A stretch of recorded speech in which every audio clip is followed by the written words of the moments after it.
कि हम लोग आज बात करेंगे VLS फाइनेंस लिमिटेड इस कंपनी के बारे में। अब ये कंपनी के बारे में आज क्यों बात करेंगे, इसके पीछे का रीज़न है कि VLS जो फाइनेंस है, इसके अगर हम चार्ट को देखते हैं यहाँ पर, तो हम क्लियरली यहाँ पर देख पाएंगे कि ये जो चार्ट है 52 मतलब 2 साल के अंदर में, 52 वीक है नहीं, 2 साल के अंदर में 270 के आसपास में था, और 270 से बाद में ये जो स्टॉक है सीधा नीचे आया, और अभी इसने जो डाउनवर्ड ट्रेंड में जिस हिसाब से नीचे आ रहा था उसको तोड़ते हुए ऊपर चला गया। बट अभी शॉर्ट टर्म के ट्रेंड में भी अगर हम लोग ध्यान से देखते हैं तो यहाँ पर आपको क्लियरली देख पा रहे होंगे कि ये शॉर्ट टर्म ट्रेंड को भी लाइन को भी तोड़ चुका है यहाँ पर। इसको अगर हम थोड़ा जूम कर लेते हैं ताकि अपने को समझ में आ जाए यहाँ पे अच्छे से। 6 मंथ का चार्ट यहाँ पे खोल रखा है। अब यहाँ पर क्लियरली अगर हम देख पाते हैं यहाँ पर, ये देखिए, अब यहाँ पर इसने सस्टेन किया है। क्यों किया है, इसके पीछे का अगर रीज़न देखते हैं तो वापस 2 साल का चार्ट देख लेते हैं। यहाँ पे ये ओपन किया हमने 2 साल का चार्ट, और यहाँ पर ये देखिए, इससे पहले जब यहाँ पे सस्टेन किया था तो इसने इसके इस लेवल के ऊपर सस्टेन किया था, जो कि पहले का एक बाइंग जोन है। पहले इसका सेलिंग जोन था, फिर ये बाइंग जोन में कन्वर्ट हो गया, और अब इससे जस्ट पहले यहाँ से ये वापस ऊपर जाना स्टार्ट कर चुका है। मतलब इससे जो ये जो डब्लू पैटर्न्स को जानते हैं, डब्लू पैटर्न्स के हिसाब से, तो यहाँ पर इसने सपोर्ट लिया और ऊपर जाना स्टार्ट कर दिया शॉर्ट टर्म के जो डाउनवर्ड ट्रेंड जो ट्रेंड था, डाउनवर्ड ट्रेंड को उसको तोड़ते हुए। तो यहाँ पर आज इसने अच्छा खासा उछाल दिखाया, जिसके बाद में हमारी ये बाइंग जो रेंज है उसके अंदर में आया। तो अब थोड़ा सा इसके फंडामेंटल्स को देख लेते हैं। चार्ट के बेसिस पे हमने ये तो डिसाइड कर लिया कि हाँ ये बाइंग रेंज में तो आ चुका है, बट फंडामेंटल्स अगर सपोर्ट करेंगे तो हम इसकी बाइंग के बारे में सोचेंगे। यहाँ पर हम क्लियरली देख पा रहे हैं कि जो करंट प्राइस है 161 का है, और 647 का इसका बुक वैल्यू है स्टॉक का, तो ये अगेन पॉजिटिव पॉइंट है। इसका पी जो है 11 का है, 11 का मतलब हर 11 रुपये पे 1 रुपया कमा रहा है इस साल का, जो कि again nice.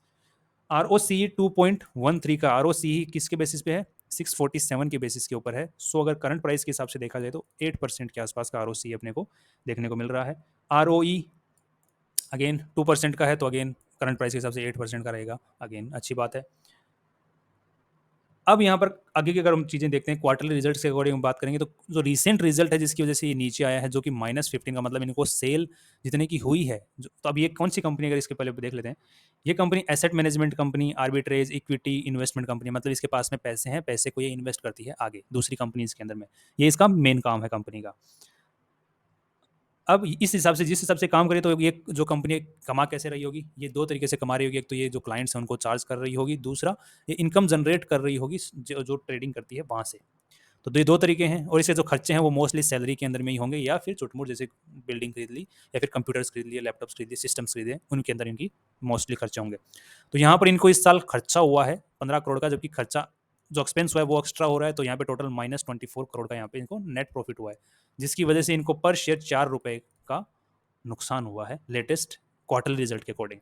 But yearly result की अगर हम यहाँ पे बात करें तो इनको 14 रुपीज़ पर शेयर के हिसाब से प्रॉफिट हुआ है, और अगर पीछे के भी हम लोग डेटा को देखते हैं उठा के, तो इनको प्रॉफिट्स ही हो रहे हैं रेगुलरली।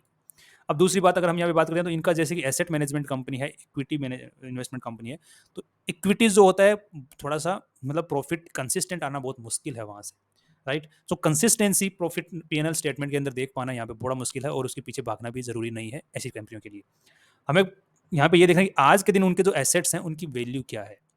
तो अगर नेक्स्ट हम लोग यहाँ पे बात करते हैं, जो बैलेंस शीट में अपने को दिख रहा है, तो पूरा का पूरा पैसा इनका खुद का है, किसी भी बाहर वाले का नहीं है। जो इन्वेस्टर्स हैं उनका खुद का पैसा है, और कोई लोन वोन लेके काम नहीं कर रहे हैं।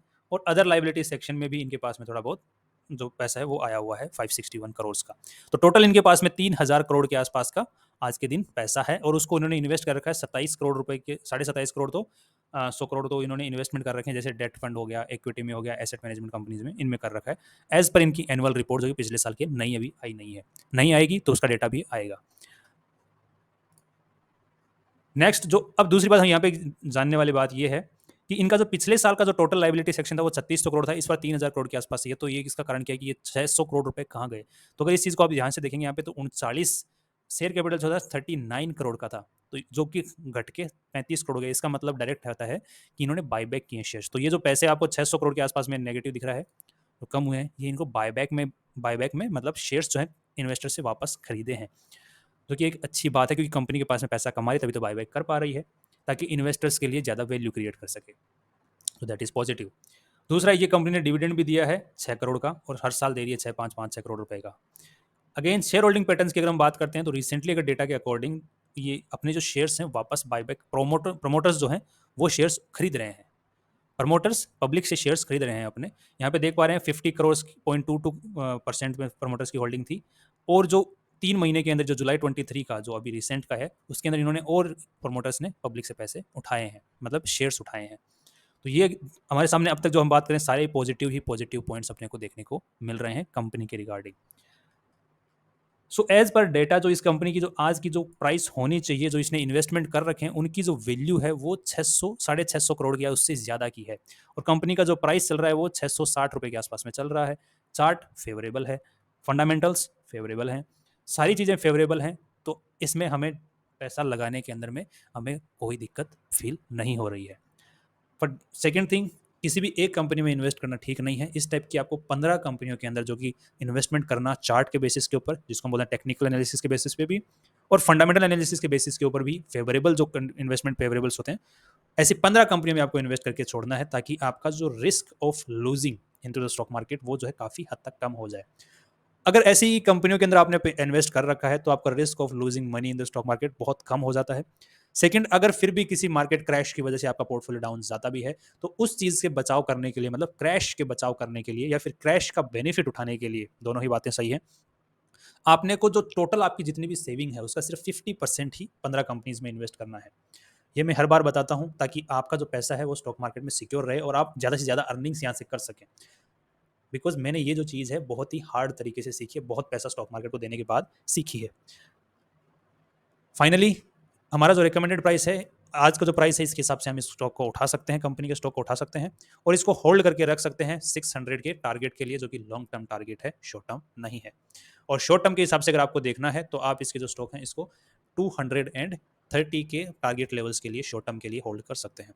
अगर आप स्टॉप लॉस की बात करते हैं तो हमने स्टॉप लॉस नहीं बता रहा हूँ, क्योंकि आपको जो पोर्टफोलियो वो डाइवर्सिफाइड रखना है।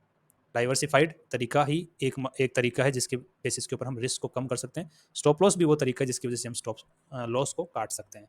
सो डाइवर्सिफाई करिए और टारगेट शॉर्ट टर्म का 230 और लॉन्ग टर्म का 600। See you tomorrow with new research.